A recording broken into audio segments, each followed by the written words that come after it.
We're joined by ANC veteran Mavuso Msimang. Tata Msimang, I appreciate your time this morning. How did you first meet Chris Hani, and what was your impression of him? Thank you very much for inviting me here. I met Chris in 1964. We had both finished our training in Moscow, but we didn't know, because of the secrecy that was maintained by our trainers, by the authorities, that they were also in Moscow. I was with a group of 23. He was also with another group of some 20 or so. But we finished our training and went back to Tanzania at a place that was called Kongwa, which had been given by the Tanzanian government on behalf of the OAU then. It's called the AU now.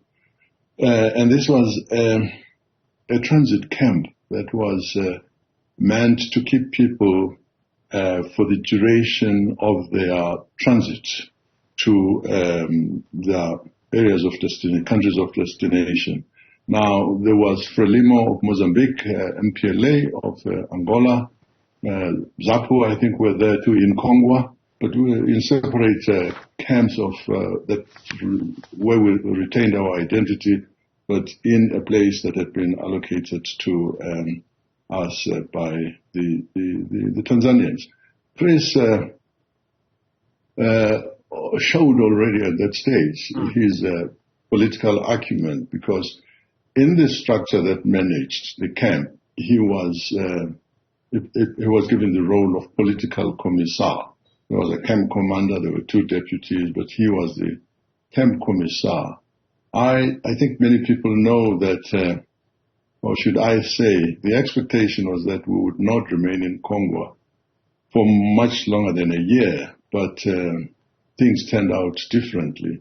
I want to tell you that it was absolutely a matter of naivety that expectation was even entertained, because somewhere in central Tanzania, to get to South Africa, you had to go through quite a number of countries. You had no passport, and you would need to go through certain arrangements, discussions, and negotiations.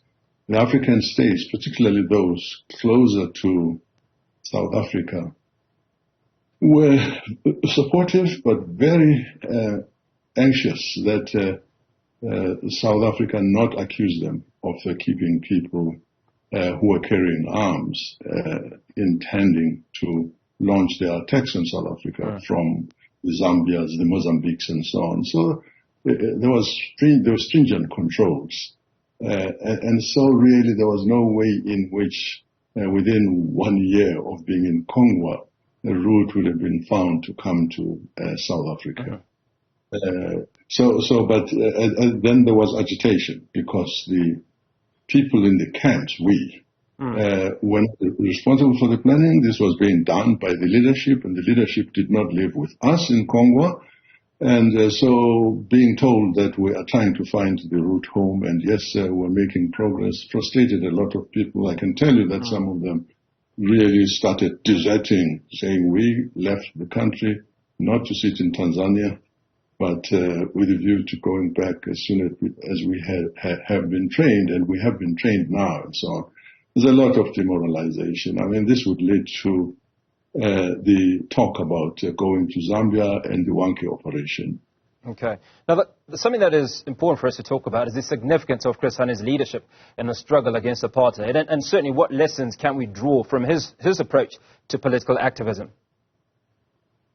Well, I would say, let me put it like this. I always think about Chris as a person who was not going to spend 1 day longer in exile if there was a possibility of coming back home to fight. That's how determined he was to prosecute the struggle. He was also extremely influential. He was respected by a lot of the people. The leadership position as political commissar, by the way, that's a very senior position in the Eastern type of military organization. Political commissar is actually even senior in many instances to the commander of the army. But so that's the confidence with which he was regarded, in which he was regarded. So when difficult times came, like a decision being made to go find a route, difficult as it would be, Chris raised his hand and he put himself, what do they say? Put your foot, your body, your money where your mouth is. He put your money where your mouth is. Yeah. Yes, that's right. So your money where your mouth is, the equivalent of that is what he did, and so he found himself in the group that went into that crossed the Zambezi and went into Matabeleland West, an area, believe you me, that had not been well reconnoitered, not even by ZAPU. So I do need to say we did this in conjunction with the Zimbabwe African People's Revolutionary Army, the armed wing of ZAPU. They had not been operating in that area, and we needed to try and find our way to the Limpopo River to South Africa. And so it was a question of doing that and doing it quickly, and getting people who had not been adequately advertised. I used to like reconnaissance. I can tell you that we didn't know anything beyond at most. Mavuso, allow me to interject, if you will. And my next question is around the commemoration of Chris Hani and what it is that he stood for. Is it enough for us to commemorate him? Are we commemorating him sufficiently without evidence of what it is that he stood for, certainly, and how we govern the country? Well, it is proper, absolutely proper, necessary that he should be commemorated. It would be a disservice to the revolution, to the struggle for freedom, if that were not done. However, I read an article, by the way, by Nomboniso Gasa, where she raises a question similar to what you're asking me. There is no doubt that currently we are, to a very large extent, not living according to the expectations, according to the values, according to what Chris Hani stood for. He would be very disappointed to find how the organization is progressing, how it's being run, how it has become alienated to the people who really voted into government in the first instance. There is no doubt that the values that he stood for are being observed in the breach, as they say, by and large by the current ANC, starting with its leadership, of course. Now, the SACP has said, which obviously is in a tripartite alliance with the ANC, that if the ANC does not abide to certain expectations, that they will stand for elections next year. What's your take on this? And certainly, has that baton been held successfully by the current leadership of the SACP? Well, with due respect, the current leadership of the SAPC itself cannot be excused from the shortcomings of the ANC. They are very much in the alliance. They are in government. They have ministers there. They are members of the National Executive Committee. I'm not quite sure what inhibits them from carrying out their program. So, yes, if they did want to come out of the alliance and contest elections, that would be fine. If it assists the situation of the poor, the marginalized, that would be fine. But I really think they should look at ways of how they work within the alliance and how they can improve the working of the alliance. I don't know what they've done and failed to do that makes them justify a criticism of the ANC and exclude themselves from that. Now, how do you feel that the sacrifices made by Chris Hani and certainly other anti-apartheid activists can be carried forward? Well, I think we need to really do what we committed to do when we were given the power to run government, namely to focus on the issues that really remain unresolved since colonialism, like poverty.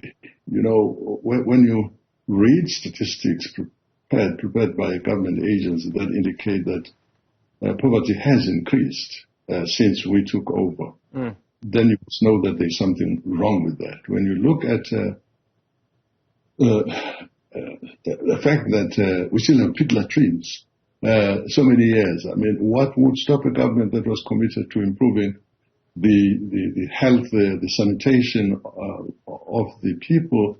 What would stop them from putting forward a deadline by year 5, starting from back then? We should have no pit latrines. What stops that from happening is not a budgetary issue.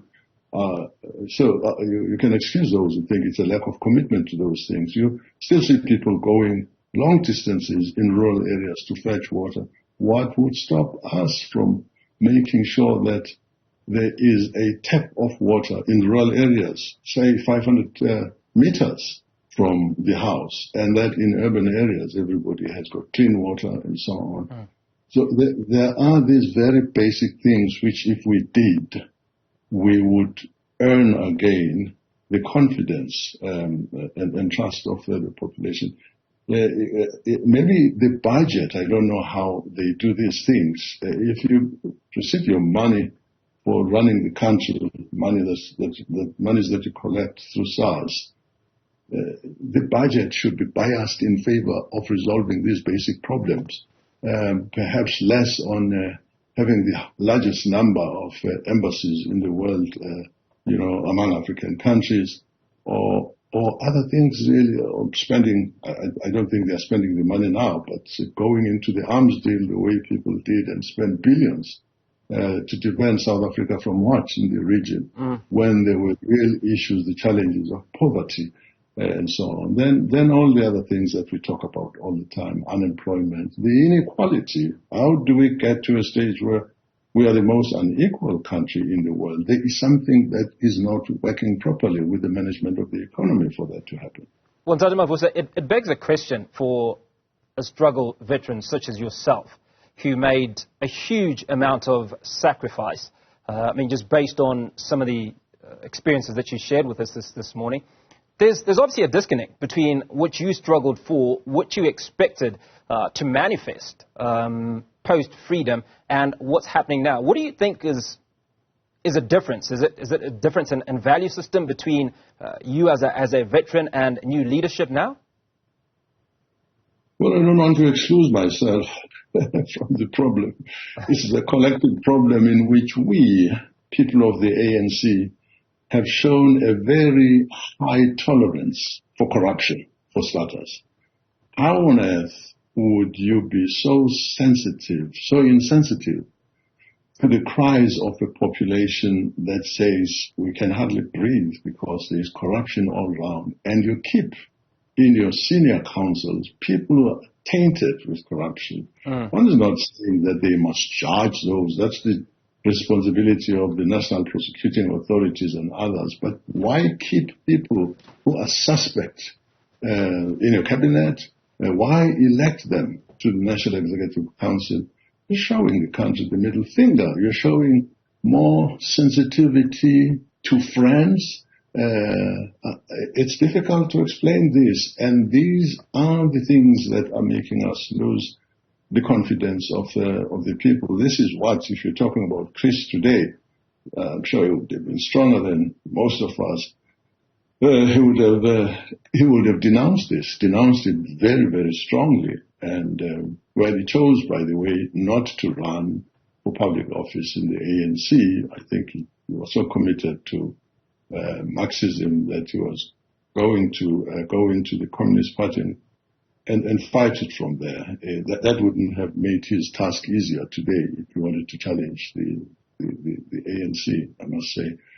But yes, these are the problems which are costing us the trust of the people. They are resolvable if only we made sure that competent people, there are many of them, plenty, even within the ANC itself, and many others in the rest of the country, that needs to be invited to participate in a proper governance of the country. We aren't doing that. Instead, you just hear about scandals. This happened there, this there, and we've got departments that fail to manage, say, crime, corruption, and so on, and people stay in their positions. There is no question that the escalation of crime means that you are failing in your duty. So let's try somebody else who might perform better. There is this kid glove treatment of people who are in the leadership. And the preference, clearly the priority is towards maintaining those friendships. What for? I can't tell you. Janusz Msimang, I appreciate your time this morning. Dr. Mavuso Msimang, ANC veteran, speaking to us on this commemoration of Chris Hani.